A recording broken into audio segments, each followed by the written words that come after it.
I pressed completely wrong buttons. Now we are live, 100%. If everyone could, let's see. Yes, we have live on YouTube. Finally, we got there. I should do shortcuts to send it through, but I don't. I just click it all manually, and I end up misclicking every time. But hello, YouTube. Don't worry about it. Hello, the internet. Hello, internet. We are doing an internet right now. Joining us on our R1 chat today, we have our friends Creeping Line Ahead. Creeping Line Ahead. How would you enunciate it? I say CLA. Everyone says CLA. Like Yeah, okay. Christopher Wacken doing these Foo Fighters. It's like, Foo Fighters. I used to get really hung up on that though. Yeah. Like, so it has to be Creeping Line Ahead. Everyone was just like, I'm saying CLA. Yeah. We definitely need to get Christopher Wacken to pronounce it for us. I know. Have that Foo Fighters moment, right? Yeah. Fires. Foo Fighters. The Foo Fighters. You can ask about where the name came from as well, because I get fed up of explaining it. We will be getting to that. We'll jumping the gun already. He's read the script. He's super ahead in our little script. We definitely have. So thanks for joining us tonight, guys, in a nice dinner time evening. We will be joined by Simon shortly, I think, unless his dinner goes completely tits up. I mean, he's So he was being discreet and having his dinner off screen. I am, however, eating my dinner. I think he's still cooking it, so he probably will be having it. I'm being the true streamer and drinking Sneak Energy. Well, I can match your purple, but I'm going tribute. I've got tea. You've got tea. He's being so sad. Are you looking after your voice for Friday, Matthew? Pepsi Max. See, we've got all the sponsorship. Caffeine free. I know, we're just doing it for free as well. We're really shilling. Sponsors are welcome. Matt's a simple man. He likes hot water and a tea bag. I do. I drink loads of hot water. Matthew loves a tea bag, doesn't he? Yeah, I do. Yeah, it's my favourite. Family friendly, Stu. Family friendly. Is his favourite tea bag peppermint or Rubios? Rubios, wherever you say it. No. I can't take the Rooibos. At this point, Callum is regretting having one confirmed ADHD and two that should be on the string. Ought to be. It's so rock and roll. What's your favourite brand of tea? I love it. I do drink a lot of tea, which is quite funny. I am a big tea. I've got a whole. Hang on, we can go. I've got one of these things for like when you do loose tea. Yeah, you brew tea in it, and then you push that in. Oh my god! Well, you are a tea connoisseur, Callum. I am. Yeah, I've got the MV. I do like tea. I have to investigate this. That looks really good. I like tea as well. And they're pretty cheap. Coffee, actually. Yeah, and you get all the loose tea, and oh my god, it's amazing. But anyway, we're sidetracked already. None of the heart palpitations, right? Well, that's when you just get the caffeine-free one. That one's less caffeine, like Rubios. Doesn't have a lot of caffeine. Taste the same, though, it doesn't taste the same. No. Right. There's a reason we have you on the show tonight. It's because this Friday. This Friday, we are playing in Yeovil at the Duke of York. We are all playing. You played the Duke of York before, Callum? We have, yes. We've heard it's a good rock and roll kind of place. Yeah, it is quite good actually. And they're quite like open there, and they like all. I don't know. I think they just take any live music they can because it's just nice, and everyone's really good there. Everyone's amazing there. Yeah, more venues like that. So yeah, Friday. What time does the doors open? 7 o'clock, right? Say yes. Yeah, 7 o'clock. That's like the bog standard, isn't it? Yeah, I mean the pub's probably just open, right? Yeah. The pub's gonna get annoyed. Just come when the pub Why opens. are they all queuing outside? Yeah. We need them inside by Just open the doors. Just open the doors, man. Yeah. No, yeah. We'll say 7. At least the music will be starting at 8. Probably. Mm-hmm. Cool. As long as we've all finished our dinner in time. Yeah. all my friends always ask this. They're like, "Oh, what time are you guys on?" It's like, "Oh, well, they've said 8 o'clock, but I know it's going to be at least 8:30 before we're even thought about coming on stage. There's no point in saying when we're going to be on." Yeah, and besides, you need to be there for the whole thing. Yeah, exactly. Exactly. There's a support act we're this at like week, this 6. Friday. Yeah. Well, normally we do anyway, because I'd tell them at 8. I'd be like, we'll be on at 8, 100%. Except on So the who's day. your favourite support act been on your tour so far? Controversial question, I guess. Yes, I was going to contribute. Yeah, Yeah, it is a bit. He's kind of thrown him in the deep end there. Stu. Hang on, who's interviewing who? Sorry, this I've is got like to think. CMA I've got to think takeover, what's been officially on our tour or not, because the show we played in London got cancelled as we were driving up to it, which was actually unbelievable. oh man, Amazing. Absolute. I'm sure Simon will say something about that later, but Yeah. If there were a promoter in London called Breaking Sounds, don't work with them. Apparently, they weren't even going to offer people refunds as well, which was like even the slimiest part of it. Before we brought it up with them, we were like, no, you have to offer refunds. And then eventually they did. Wow.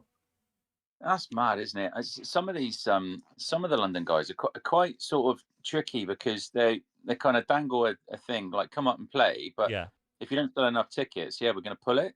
yeah. And then there's a whole load of caveats that go with it. It's like you're not allowed another gig within 20 days either side of our gig, and you're not allowed a gig within 10 miles of the venue. We were chatting about it just before we started. I said to Callum about we're trying to get some at the end of the year, and I won't obviously say the venue's name, but it's just like they're like, oh, if it's a Saturday, then we've got to guarantee this many tickets. We need 350 up front, and it's already a DIY thing. So it's like, well, shit, we're out of pocket already. Like we haven't even started. It used to just be you could just book some dates and people would be there. I guess different world now, which is frustrating. Old man shouts at clouds. It is. Touring used to be fun. It's a fucking pain in the arse now. Yeah, it is tricky though, because like some of the stuff that they want you to jump through, and they're like, well, we need you to sell like 20 tickets.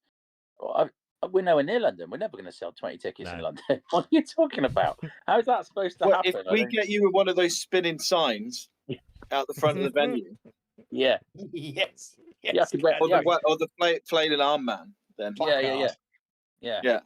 I could wear. I feel like we've completely derailed this, so we should just let Callum lead it. Callum, what questions have you got? Right, what do you want to ask? We haven't even started with who everyone is and what you all do in the band. That's probably a good way to start. It's a good way. Mate, you can go first. You want me to go first? Yeah, do it. I could do, yeah. All right, so I'm Matt, and I'm the singer. So I sort of stand up front in my funky trousers generally, and sing it from the front. A main sort of songwriter, I'd say, probably lyrically at least. And so far, I've probably come up with like most of the song ideas thus far as a very basic sort of thing. Before then, everyone else kind of jumping on board and turning it into what it becomes. He's forgetting Prosser Promotions as well. You talk about that. Yeah, you might as well, Matt. Oh, what, my thrash and burn thing? Yeah. So, So also, there's a venue in Frome that reopened about 18 months ago, January last year. It was called 23 Bath Street. That is the address of the place, but it's now called the Tunnels. And we were invited to do the opening show and put on a night, which I did. And it went down really well. Everyone had a great time. It was rammed. And so they said, oh, would you keep doing it every month? So I've been doing that every month since, generally putting on 3 or 4 local bands, fairly grassrootsy kind of unknown type stuff, all for a kind of just an equal split of the door is basically what I've been doing. And then a couple of times a year, I split that into a 2-day mini fest as well. So maybe 4 bands on the Friday night, 9 or 10 bands on the Saturday. So I've been sort of dabbling with branching out and paying a bit more money for better known bands, but that I'm not really sure that that's worth the hassle. So that to be confirmed. But yeah, that's kind of fallen into being band promoter a little bit. Yeah, I did it initially because I thought so I'd love the darkness. Me and Stu were talking about this, and they had a residency in Camden to start with, and they were playing every month for like 6 months. It was every week. It was like every week, like month in, Yeah. week in, week out. All right, okay, that's right. And we were like, oh, that's a great idea. We'll do that. And then actually, Froome's a town of 40,000 people, and it just isn't it's not the thing. And it's like, with the best will in the world, nobody's wanting to hear us every week. So fairly quickly that kind of disappeared. So we don't play there every month, but we sort of pick and choose. You know, if we got bands coming up, then we'll jump on as well. Otherwise, because what I found is, I don't know if you find this, like original heavy and alternative music is really, really difficult to get a gig, because you go to a pub and the pub's going, oh yeah, we want live music, and you go, hey, live music over here. Oh, what is it? Oh, well, you know, it's like original heavy rock and metal, bit proggy as well. And they're like, could you do Mr. Brightside? Yeah. And I'm like, no, you know, or at least I could, but I don't want to. You know, I don't want to sing Oasis songs, and I don't want to sing other people's songs. I want to sing my songs. And so we were finding that it was becoming quite challenging to get a gig. And so this was an opportunity to go, well, actually, let's just do it ourselves, and use the goodwill of all the bands that I've had coming through to go, look, you know, we played with you now. How about we come play with you somewhere else? Yeah. And so, you know, which is kind of like what we're doing, I suppose. But that's working out quite nicely. If I can kind of keep going with it, because it is quite a lot of hard work. But yes, that's the other part of what I do with the band, which is trying to sort of run this monthly thing to get us regular gigs. It's quite nice.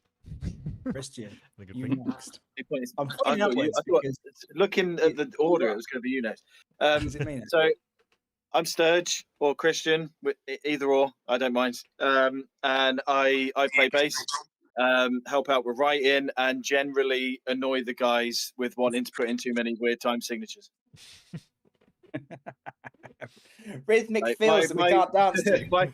We'll probably get into that, but before I joined the band, my background's in like prog and death metal and all that kind of thing. So it's been really cool. So like, you know, the guys said they wanted, you know, to have a bit more of that direction and stuff. So I kind of suggest a lot of that, I guess, like when we're writing and stuff. So from a writing perspective, I sort of help with that kind of vision, like keeping it heavy and progressive and stuff like that. But play bass, help out with you know, some of the like photo editing, promotional stuff if I can. But yeah, that's me. I'm Stu, and when I'm not eating my chili con carne or drinking my tribute, I play the guitar in the band. Cool. Oh, come on, you do more than that. It's only one at a time. Okay. It's just one at a time. You can do one at a time. One at a time. And I get involved in the writing a little bit. So I'll sprinkle the musical theory over the musical dust over the top of ideas, etc. It's a team collaboration, though, isn't it? It's interesting in bands. It's interesting in bands because I think sometimes you get bands that are definitely democracies don't work when it comes to art. We can't have art by committee. It just doesn't work, right? So you got to have people driving it forward. I mean, do you have that in your band, Callum? Yeah, 100%. Yeah. But no questions asked. Yeah, it just seemed a lot of the work is all put on, well, not put onto one person. There's only one person really steps up to the plate and does it. And if you recognise where there's talent, you've got to just let it run with it, right? Yeah, a lot of the time. Yeah. Yeah, so I do I do the occasional bit of writing. Downplaying it. Yeah, mixing. Yeah, I'm trying to step away from it, to be honest, because I find it completely exhausting. What the mixing and stuff. Yeah, the mixing and about. So we're in the middle of we're just doing some work on viability of a Kickstarter campaign for cutting our first record, because we actually want to do it in a studio, get a mix engineer involved, mastering engineer, take it off to physical media, vinyl pressing, and all the rest of it. And just the idea of having a dude that will do the mixing, which is just fabulous. I don't want to do any more time aligning. I'm sick of it. And I'm always ahead of the beat, man. I'm always ahead. and it's tiresome. enough. Yeah, that's good. And we are missing a member this evening. Yeah. Our illustrious drummer Craig of Weberdom, Craig Weber. It's his surname, isn't it? It's Weber. Yeah, it is. I forgot. Who's that guy on the drums? Craig's drums. He's a really good vocalist as well, so he's going to get involved with backing vocals. Yeah, he's cracking vocalist. He manages like essentially half of the Cheese and Grain in Frome, which is quite a big venue. A lot of his time is taken up with that, but when he gets let out of of the Cheeser, he comes and hangs out with us or hosts board game nights. He introduced us to the world of board games. So he has turned us all into board game nerds. And we Yeah. Yeah. Bless him. So that's all of us. He's brilliant too. So he joined us about a year ago, didn't he? Because we hadn't fallen out or anything like that, but our previous drummer was a young lad, and he'd gone to university, and we knew that this was probably a thing that was coming down the pipeline. And eventually we kind of got to the point where we did ask his mum's permission for him to come and play with her, hang out with some. Yeah, we were like, look, man, it's not grooming, promise. Yeah, it's like, are you okay? And he's like, actually, I think I'm probably doing too much, and so that was that. So that sort of stepped away. So now we've got the final kind of incarnation, really, which is with Craig. But he's gone and done himself a mischief, and he's gone and fallen down a literal rabbit hole and done his ankle. So unfortunately, has Craig explained why? Can I tell the fabulous? It's so funny. So we went out Saturday night, right? And Craig he's quite straight laced, isn't he? Craig is just straight ahead. Nothing too out of the ordinary. He's just quite a calm guy, isn't he? Yeah. And so we went out to see a covers band called Doreen, and it was very glittery. I have my leopard print shirt on because I'm definitely shy and retiring. Covers bands do, so you're part of the problem. And Craig used to run 23 Bar Street, the nightclub that we run our metal night in, and it's a running joke. After we've been anywhere, it's like, tunnels for another one, and it's always Craig is like, no, going home. And so I've trodden up home. I've been very good, and I've gone home. I'm in bed, and I get a message: "You coming down tunnels?" I'm there. And then about 2 hours later, I get another message: "I've fallen down a hole in a field, and I'm drunk." And I've got to get a taxi to drive me home because I can't walk. Oh my god! Didn't hear that. So bit. I guess that kind of that kind of leads into a bit about Friday. We're going to be doing it a bit differently, aren't we? Like this. Yeah. We're going to have our MTV Unplugged moment. I can't wait because it was sounded great on Monday. We're going to bring lilies and candles. And a choir. Selich might be there. Yeah. A guitar from the Lead Bellies estate that was too expensive. Yeah. That'd But be good. yeah, so we ran through that. I mean, we've been messing with the idea for a little while, and just for something different as well. And so we ran through that on Monday, and it sounded great. So that's what we'll be doing on Friday. There was an echo chamber of 3 people in the band that thought it sounded great. We'll find out if anyone else does Friday. I liked it. I liked it. Yeah, that's all that matters. What's kind of tricky playing the guitar solos on an acoustic, though. Yeah. So we're all gonna be on tall bar stools. Oh, can we stand up on the key changes as well? Yeah, can we? Yeah. That'd be great. Anyway, yes. Sometimes it's best a bit of fun, isn't it? We did just the weekend gone. We played at Wreckfest, and they had a last minute cancellation on their acoustic stage, and then we've only done a couple of acoustic practices, but we were like, we'll just send it. It'll be all right. So we played our full electric set, and then half an hour later played an acoustic set on the little acoustic stage, which was it was quite fun. Yeah, brilliant. Where was that? Wreckfest? Yeah, it's in Fareham. Oh, okay, right. Not Portsmouth. We said Portsmouth before, and they get really funny about that apparently because it's not Portsmouth, it's Fareham. Not Portsmouth. Yeah. But it's in Fareham. It's just the Portsmouth postcode and everything, and it's in Portsmouth. But yeah, it's quite good. It's our management company with LMS UK. It's all their like artists and that, and they have like a big I think it's all their artists, or at least it's mostly their artists, and then some other people. It's a lot of tribute bands, and a lot of pop as well. But quite a lot of originals. They usually have the originals in the main arena bit. So as you walk in, it's always the originals bands there, so everyone kind of sees them. Oh, that's quite nice. So good. they're actually showcasing original music rather than the tribute circuit. Yeah. But there were a lot of kids, and we were playing quite loud, so it probably didn't help. Apparently, we were the loudest band, which. Oh, you all got lawsuits for deafness in 30 years' time. That Regional 1 gig that I went to. Yeah, even that was just the acoustic set as well. So amazing. Yeah, so we're looking forward to playing it acoustic on Friday. Without a drummer. Well, it's semi-acoustic, I guess, isn't it? Yeah, you're going to stay plugged in, aren't you, Serge? Yeah. Yeah, I bought some new strings for my acoustic. They are. I do have an acoustic bass, but it's not here. So, I'm not going to get it in time. So I'll just turn all my patches off and go in dry. That's what I did. I don't have an acoustic guitar. Yeah. Acoustic bass. Okay, it's just the basic bass. Yeah. That's it. I won't put anything on it. So that's the kind of vibe we're going to go for on Friday, and so we'll see. It's going to be a jam. I'm looking forward to it. Yeah, same here. I'm sure everyone else is. And that is on Friday in Yeovil at the Duke of York. They're already queuing. They're already queuing around the block. There's tents and everything. The tickets are flying. They're all gone. Yeah, gone. It's sold out unless you buy on the door.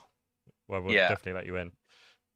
Yeah, even if it's over capacity, we just want your money. You can stand outside and be like festival tent or something similar. Yeah, exactly. Right, we're gonna bring it a little bit back to about the band. Something you mentioned earlier about where the name Creeping Line Ahead or CLA came from, well, where it came from and what does it mean? Sometimes that can be two completely different things. Matthew, all yours, mate. Yeah, Matt, it's yours, mate. All right, okay. So I started out as an Air Force helicopter pilot, and I was flying search and rescue primarily. And a creeping line ahead is a search pattern, which you would specifically over the sea, basically. So you've got a lost boat or a person in the water or something like that. The Coast Guard would give you a square box, a search box. You would then orientate that into wind. You would search along the bottom of the box. You would creep that line forwards and then search back the other way, creep it forward, search back. So you end up with this kind of sort of zigzag. Yeah. And by the time you finish that, then you go back to the middle, you do an expanding square, and then you've got like 97% coverage of the search like area. Tron, eh? The Tron, like with the bikes. Yeah. And so like the job was hugely important to me. It was a massive part of my identity, and I got kicked out medically with PTSD from Iraq, and the whole thing kind of fell apart really. And so huge amount of therapy and stuff later, and all of that sort of stuff. And so I wanted a lot of my songs are about some of that trauma and about some of the flying stuff, and so I wanted search and rescue to be kind of a part of it as well. So that's where the Creeping Line Ahead name came from, and so that was it really. And also it's a bit like the way my recovery's been, because I would do a little bit and I might feel a bit better, but then nothing would happen, and then maybe I'd have a breakthrough, and then it'd be a little. So my recovery's been like this kind of. And I think anyone who's experienced any sort of mental kind of trauma could probably relate to that. So it kind of worked on a couple of levels, and everyone said, "Oh, okay, cool. We can't think of anything better," and so that's what it was. And it is a bit of a mouthful. So Creeping Line, I tend to call it Creeping Line, but a lot of people just call it CLA, and whatever works for anybody really. That's cool. That's what. But nice. That's where it came from. Yeah, cheers, man. That's great. And I've lost where all my questions are. In your brain? I have a notepad. I do have a notepad with things on. When did you guys start the band, or when did it all come together and you were like, oh, this is This is a band. This is our band now. It was COVID times. So Matt and I were fortunate enough to have decided that we needed to escape our respective households for an evening of open mic. Yeah. Not knowing each other at the time. No. And so we happened to feel like the open mic was the one thing we needed in our lives in the middle of whenever we were allowed out during COVID times. Yeah. And Matt was in there singing along, singing his songs. I was there with another vocalist, playing some covers with her.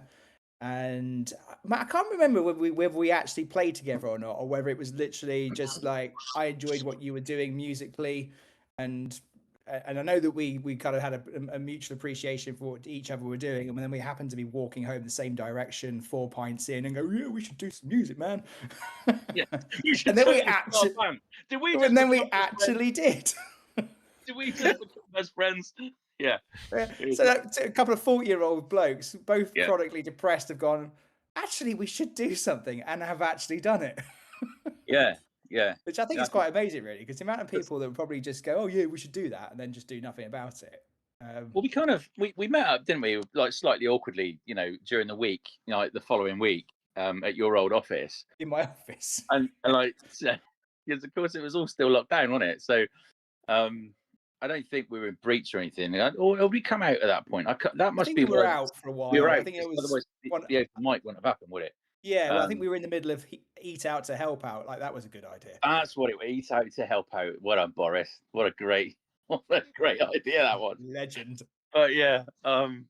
So we we met up and we played around with some stuff and we start, because most of my songwriting started from a Help for Heroes recovery visit. And so I was very, very new to it. I'm still fairly new to it, and a lot of it was quite naive. A lot of it was, it was really like three cowboy chords, and that was kind of it. Not very complicated stuff. And then and so Stu was able to kind of go, well, actually, yeah, cool. This is but we could do a lot more with this, and we could, so then we began that process, and then that sort of fairly quickly turned into, sort of weekly writing sessions and stuff in your basement, wasn't it? Yeah. So we kind of. What Matt doesn't realise is he's a great melody writer. But I think it's fair to say you don't have the musical vocabulary to work out the harmony that can go with the melody, right? Yeah. And I'm a music theory nerd, so I know how all that shit works. Yeah, so it works out quite nicely, doesn't it? So I kind of, in the early days, in those first, 2 years or something? It was just you and me, wasn't it? Yeah, just literally just writing for the fun of it. Yeah, just for the fun of it. And, so I'd come up with this idea, and then Stu would kind of backfill it, and then we'd sort of flesh it out, and that was that. And we got to about, five songs or something, like, it'd be great, wouldn't it, if we could get another couple of guys? And so then we went through a little bit of a process of trying to find some people, and then we found Sturge, who'd, you kind of, because you were taking a bit of a break, mate, weren't you, from playing, because you did some fairly heavyweight stuff before us. Yeah, so kind of pre-COVID, I was in a band called Brutai, and we were on the road like 6 months out of the year. Like, it was pretty full on. Got quite far with it, but then obviously COVID came along. We were a little bit shaky at that point anyway, because we'd lost the drummer. And then we just kind of expanded. No, well, he moved back to France, mate, so I'm never going. COVID kind of hit me quite hard with stuff. I kind of lost a lot of drive to do live music, so moved to Frome. And my other band that's now going again wasn't at the time, so I was kind of free. And my partner said, "Oh, there's an ad. I've seen this ad. I can't remember what website you guys put it on. It might have even been the Frome Facebook. It was Facebook, because it was like, oh, we're looking for a bassist. So I was like, we didn't get a load of 60-year-old Daily Mail reader Nan's answering. I was like, oh, I could, I'll dip my toes in. So I think it was Stu that I spoke to first. It was, and then you sent me a couple of demos, and I can't remember if I sent you stuff back or you just invited me for a jam, but we did a bit backwards and forwards. If you put some bass tracks down, and then we're like, oh, that's fucking cool. And then you were like, oh, do you want to come along for a jam? So I did. and then I never left. So Been stuck ever since. Going, let me yeah, out. I mean, I'm look, stuck. I it can't was get really, out. it was quite daunting for me at first, to be honest, because like I said, I was coming from like coming from a totally different background musically, but like not wanting to come in and kind of like piss everywhere, you know, over the room. And be like, this is what I want to do. This is how I play. So it was like adapting to what the guys were doing at the time, but then discussing what they wanted to do, and you know, thinking, oh, could it be for me? And it just felt quite natural. You guys will know this anyway, but it's like if you get on anyway, then that's the first big thing, right? Is Yeah. do you want to hang out? And we did, and then I came along for a jam, and you guys were happy. So Yeah. we just kind of then it kind of went from there, didn't it? I'll let you carry on with like the history there, because it's I like think that's exactly right. And then we kind of got to the point, I think, Stu and I, where we could take some of these songs to a certain point, and we're like, we kind of both wanted it to be heavier, and everything was like, it was like, make it heavy, you know. It's like, and that was, I think it's probably fair to say that we were kind of at the limit of what we could really achieve with that. And so Yeah, you know, imagination had run out. Beyond Iron Maiden, our imagination had disappeared. yeah, and you know, and there's nothing wrong with that. But we were kind of really kind of, you know, because we'd kind of wear our inspiration on our sleeve a little bit. Iron Maiden, Guns N' Roses, Metallica, stuff like that.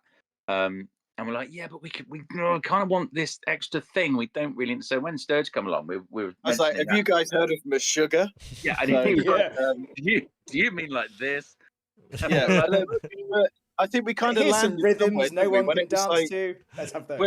where do we want to go with it? And then we kind of landed in a ballpark of like Mastodon, wasn't it? Kind of Yeah, that kind of thing. that kind of thing. So I do remember it was Christian was an advocate of D standard, and it took me so long to be convinced to come away from E standard.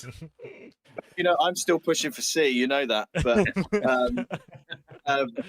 D's great, man. And I was like, let's just tune it all down a half step, and it'll sound so much heavier. Then I remember when we did it in the rehearsal room, and Stu went, "Fuck, he's right."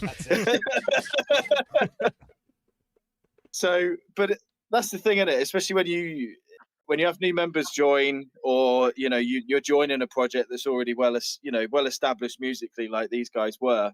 I really liked the stuff that they'd done. You know, it was exciting to like get involved with it, but when someone says we want as much of your input as possible, you still feel a bit reserved, you know, at the start. Like you still feel like you don't want to step on anyone's toes. I feel like we're at a point now where we all just bring stuff to the table, don't we? Yeah, we all just kind of say we want to do this. Feet like duck.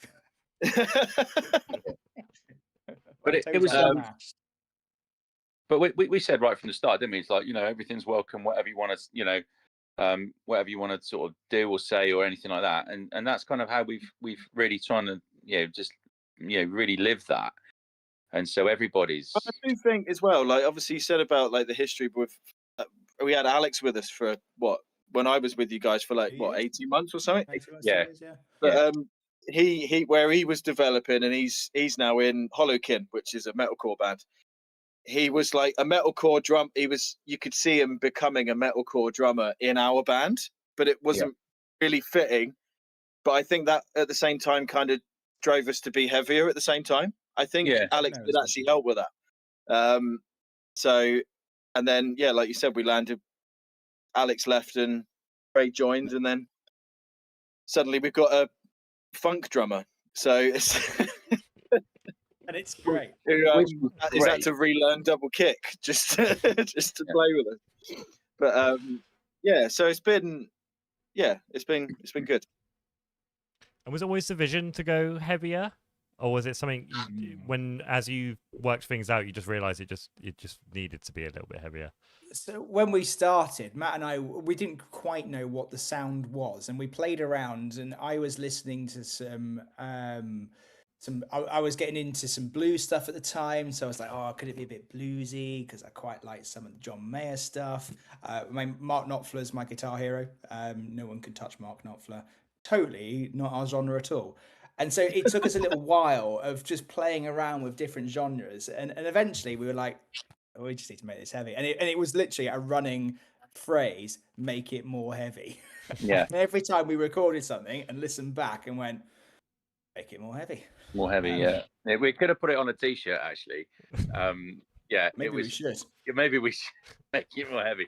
And so, but like to the point that, so I mean, for me personally, I'm not into, you know, the really kind of like technical metal and like the modern screamy, growly metal, because I don't like listening to it, and I certainly can't sing it. So it wasn't ever going to be that. But you know, yeah. So that was always the plan to be heavier, but within that sort of space. We still wanted melody, right? We still we live and die by writing songs that people can actually sing along to. Yeah. We want hooks, we want memorable phrases, we want guitar solos that people can sing. So you'll not find a great deal of shredding comes out of me, mainly because I can't do it. Play to your strengths, right? But I can write a good melody. Yeah, damn right. That's all good. So we're talking about you guys are based in Frome, or is it? Yes. More. Yeah, we're all in Frome. Cool. Yeah, we all. Yeah, we all are. Actually, all in Frome. That's all right. It's good when everyone's in the same. Which is a place. miracle. I mean, whereabouts are all your band members? We're Are they all scattered Bournemouth. across No, we're all in Bournemouth. You're all Bournemouth. Yeah. All in the same city.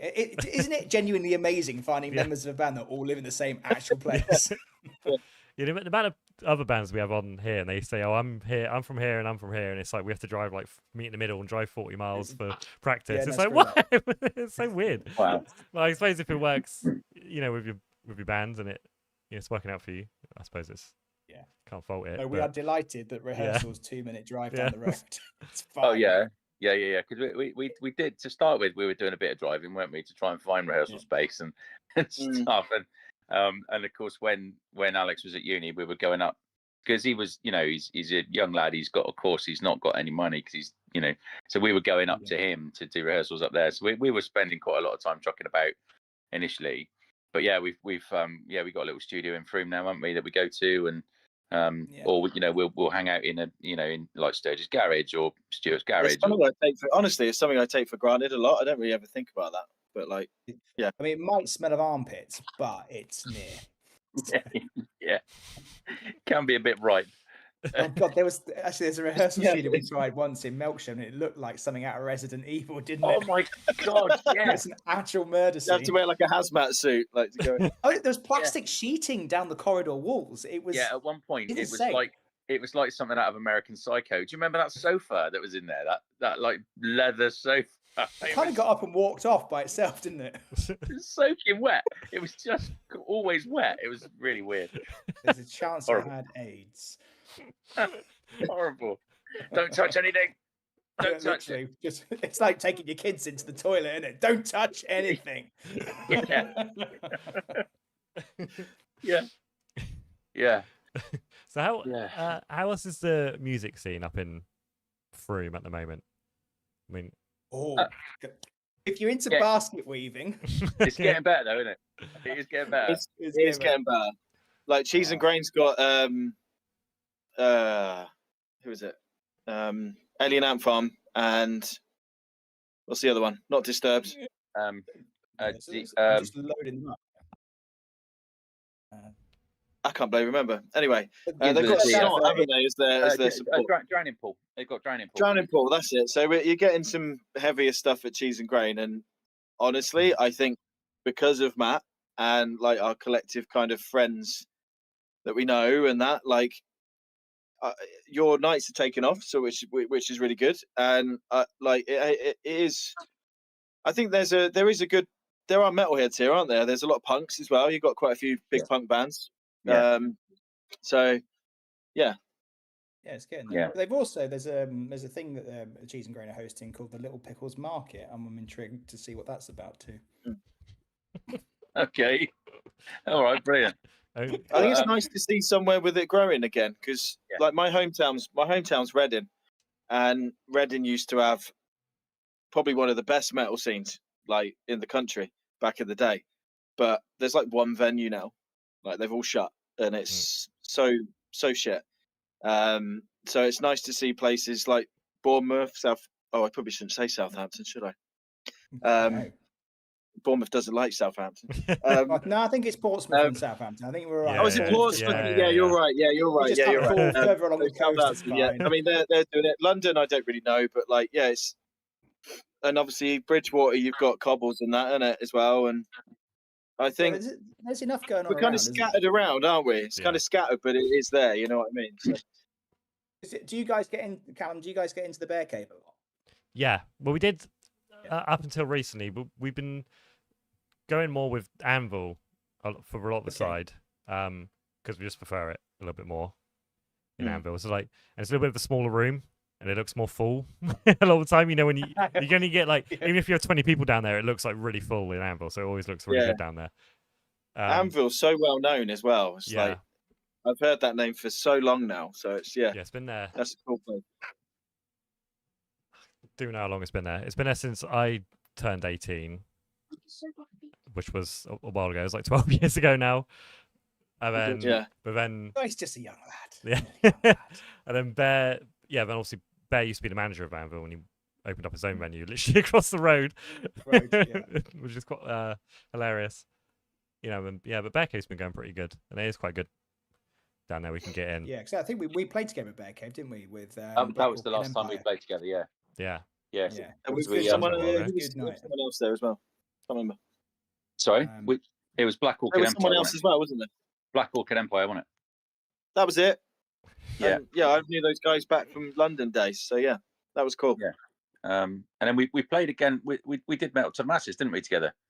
Yes, I think 3 years ago. I think so. Yeah, that was ages ago. That was a while ago. That was our heat. Was the cursed heat though, wasn't it? I think where it kept getting pushed back and rescheduled. It was an absolute nightmare. Yeah. Have you still got involved with Metal to the Masses? No, we haven't either. No. I have my own opinions on that entire thing. Yeah,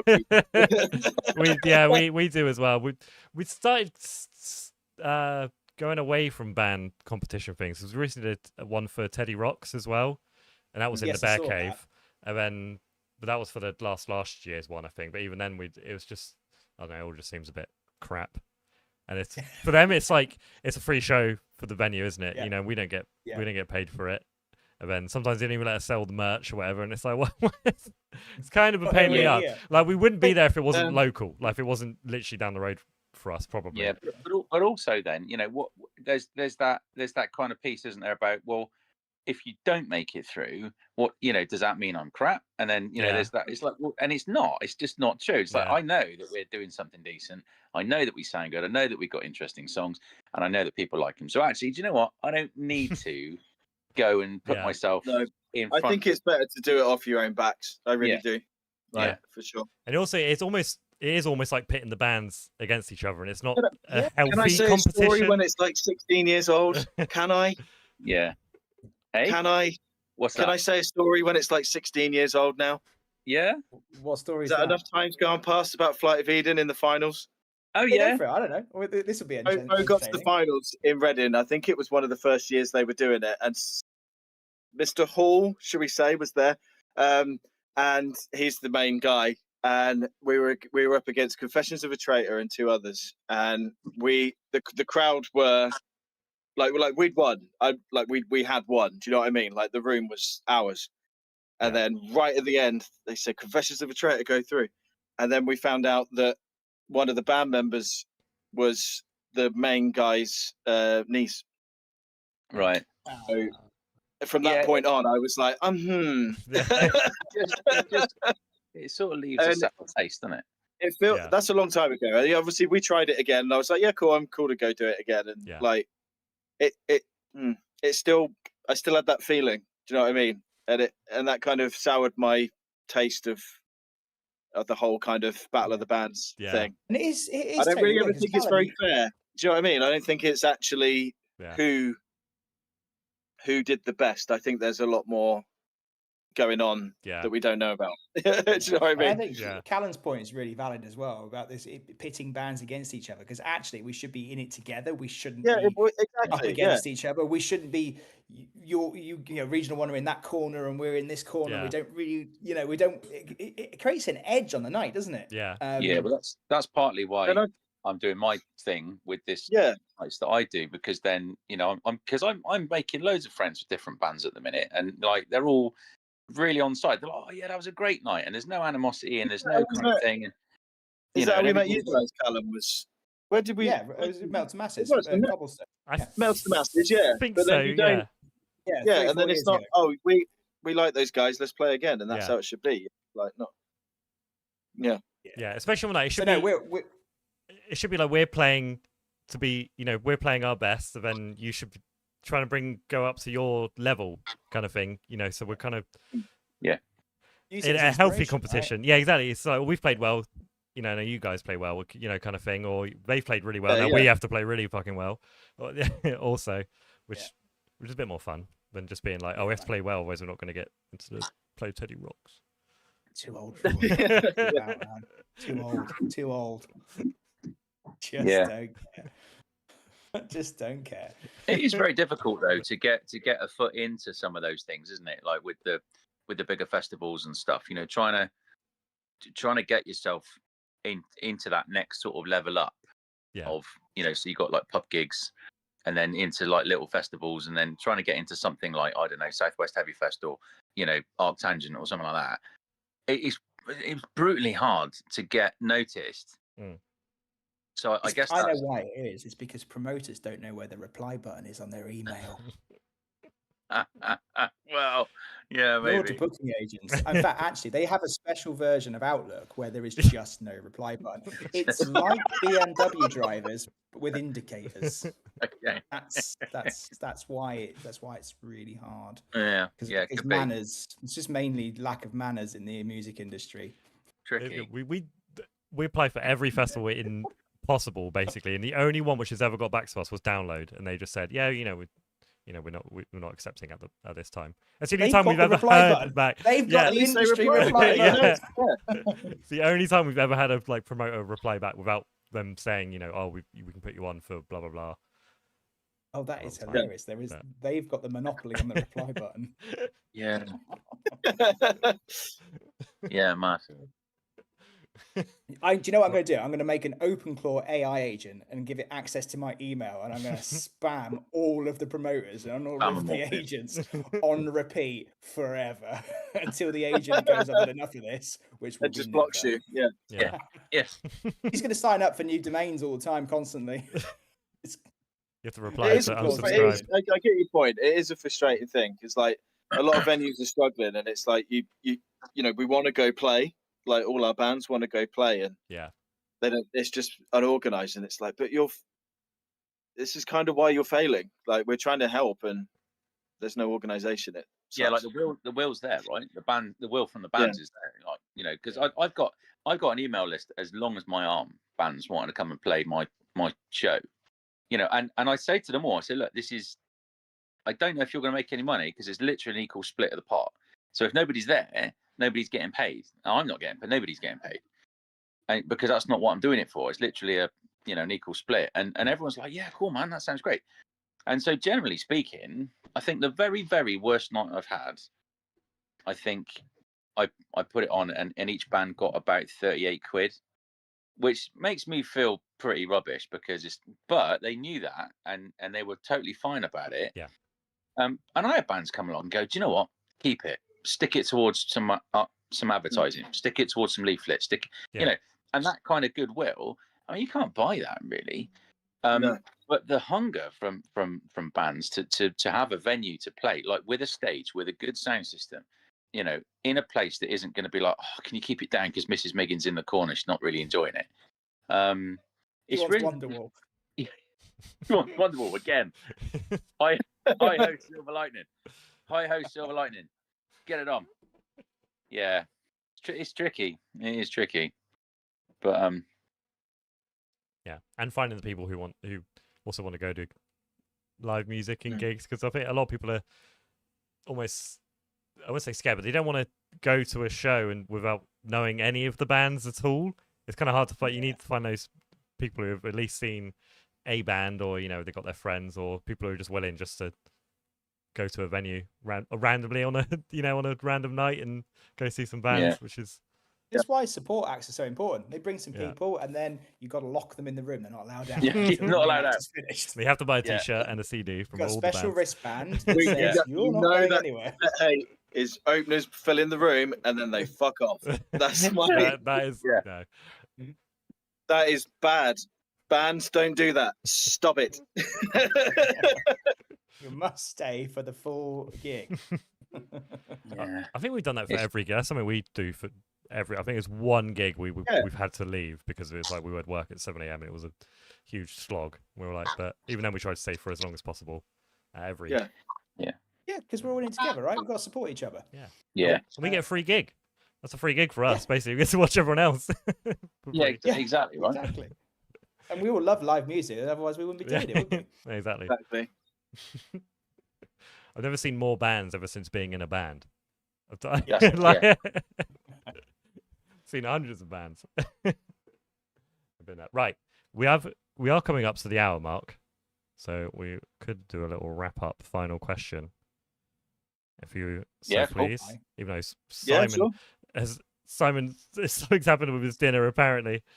Still eating it. We'll see. Always watching. He might be secretly We'll watching. see you on Friday, Simon. If he's having steak, he's overdone it. He is probably having Spewing his steak. way through it. He basically only eats steak. He's overdone it. It's not going to be a good steak, Simon. It's going to be like leather boots, mate. Give it up. Oh wait, he's just still cooking it. Yeah. He's definitely ruined it. He's still cooking it. He could be doing like a sous vide. How long does a sous vide take? You've got to get the. I don't know. He Not wouldn't that do much posh of a cook. it. He probably wouldn't. That's probably too much. Right, I've got to find a final question for everyone. Right,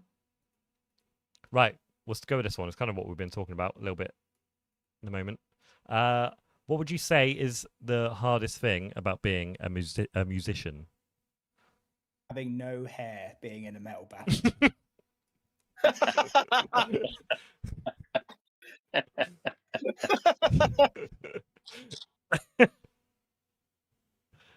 mean, yeah. I think right. So I think nowadays is a bit different, but I think honestly, for me at least, it's all the other stuff you now have to do. So it's like avoiding burnout. I find quite difficult because it's not just. Social.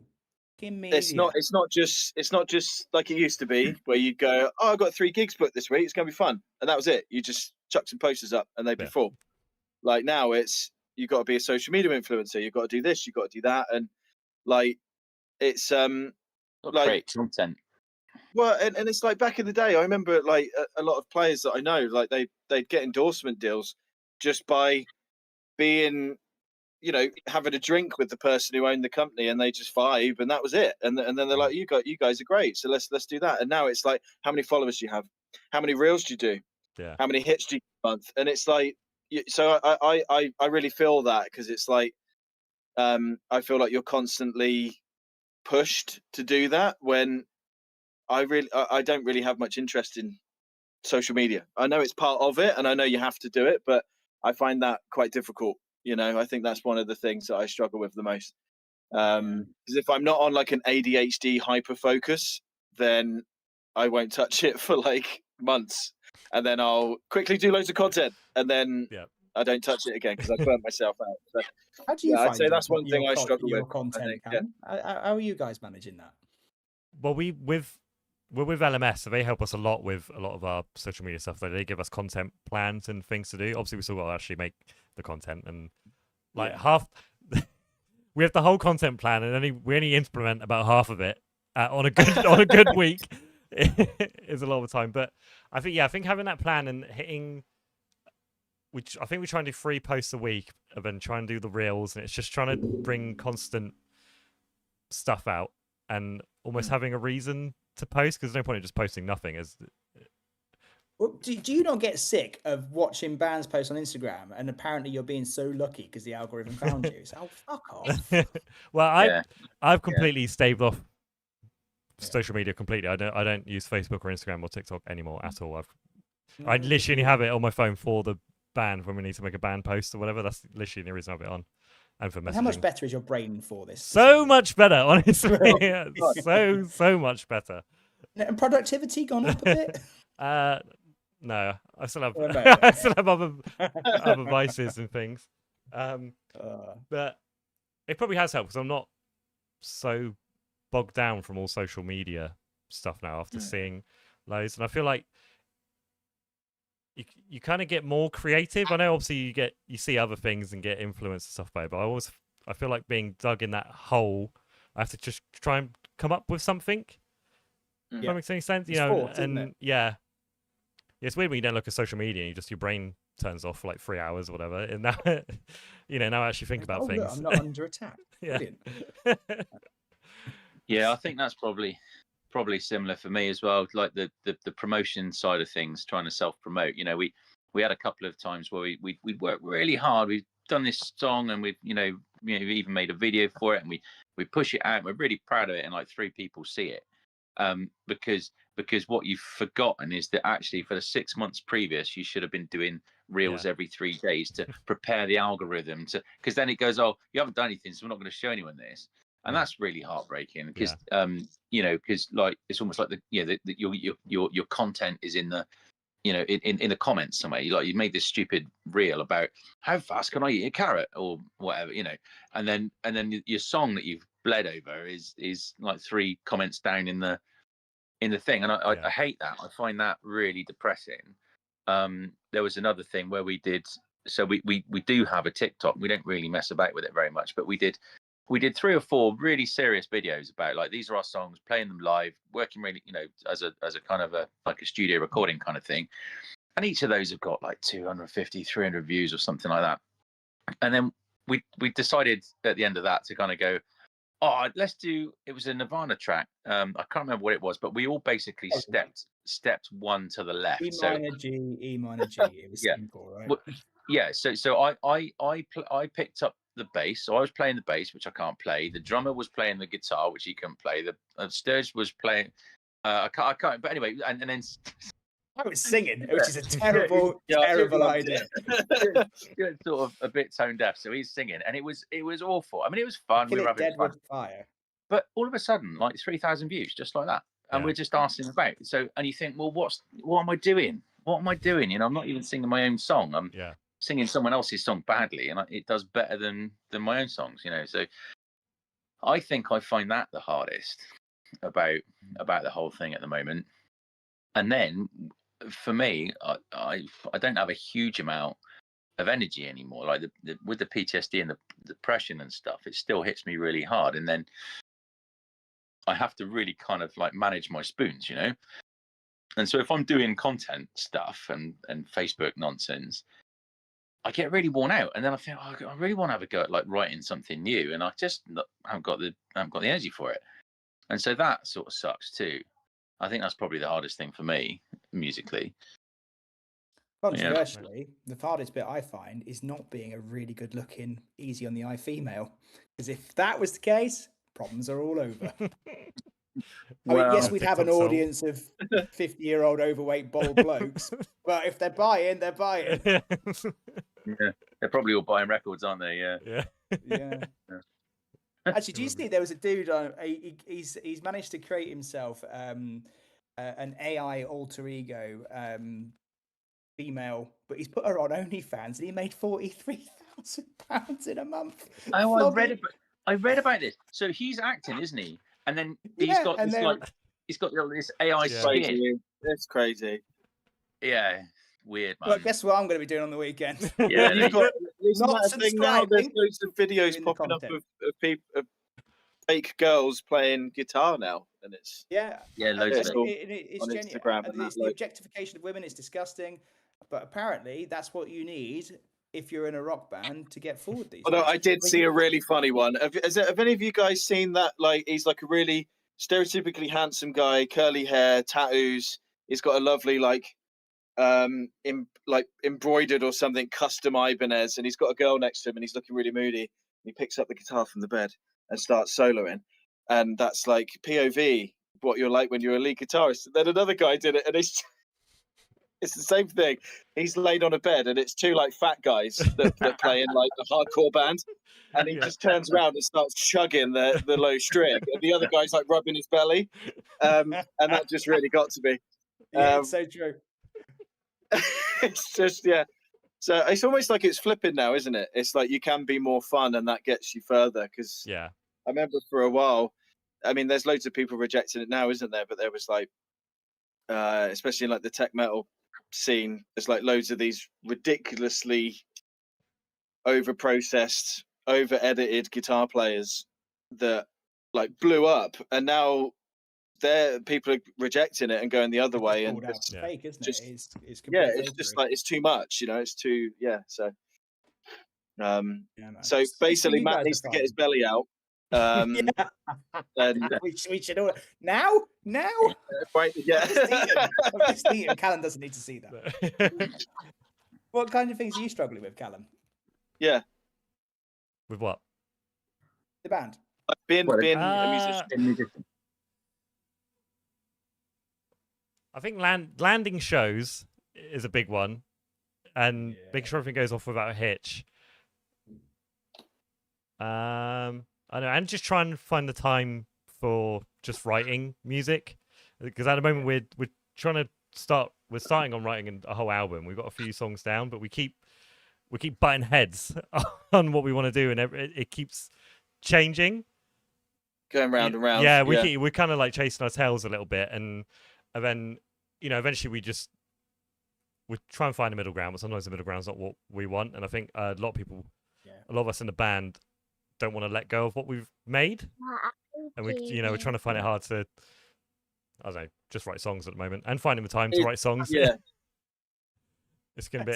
It's tricky, I think, but when you come out the other side, I think you get stronger as a band anyway. I think like it's not causing splits and massive arguments. It's just we're just a bit like, oh, I don't want it to sound like that, and they're like, I really want it to sound. I think it really should.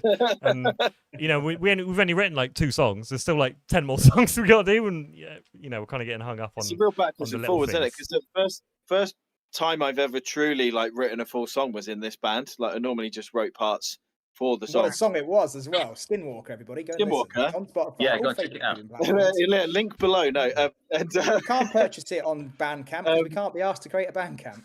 So but that was the thing for us, wasn't it? Because it was like I kind of brought that to you, and then it changed. Then we kind of disagreed on some stuff, and then you find a middle ground, and it's like, I think that's always I wouldn't say tricky. It's part of the thing, isn't it? Like, The problem with the middle ground is that's where everyone goes to die. That's where art by democracy happens, and nothing ever cool happened in the middle ground. So you have to be very careful with the middle ground. Yeah, and I think that's where you've got to be magnanimous about what's happening, and it's like what's best for the song, right? Not you as like what's actually the song, best for the band. And sometimes you have to just put your ego on the hook before you walk through the front door. Yeah. Ego can really ruin some stuff if you let it. Matt especially really struggles with that. What's that? People's egos. No, I'm making a joke about Yes, he's the most most egotistical person I've ever met in my entire whole life. Have you seen his trousers? No. It's my way or the highway, guys. Come on. Oh, brilliant. Well, listen, thanks, Callum, for having us. Yeah, thank you for coming on. It that was really absolutely amazing. Look forward to seeing you all on Friday in Yeovil at the Duke of York. Spirits. At 5 p.m., 7 p.m., 6 p.m. All hours of the day. From 11 in the morning. If you're still there, tickets are selling fast. Yeah. Get them now. Well, yeah. Right, we going down the pub then. What? Yeah. Right. One more at the tunnels. See you guys later. Right, we'll see you. Yeah, maybe. Right. Thank you, everyone. Thank you, everyone, for watching at home and from the future. We're from the past. Goodbye. Goodbye. We are from Creeping Line Ahead. Oh, yeah. Creeping Line Ahead. From Regional 1. Regional 1. Goodbye, everyone. See you guys. Right. There you go. The stream is over. Goodbye.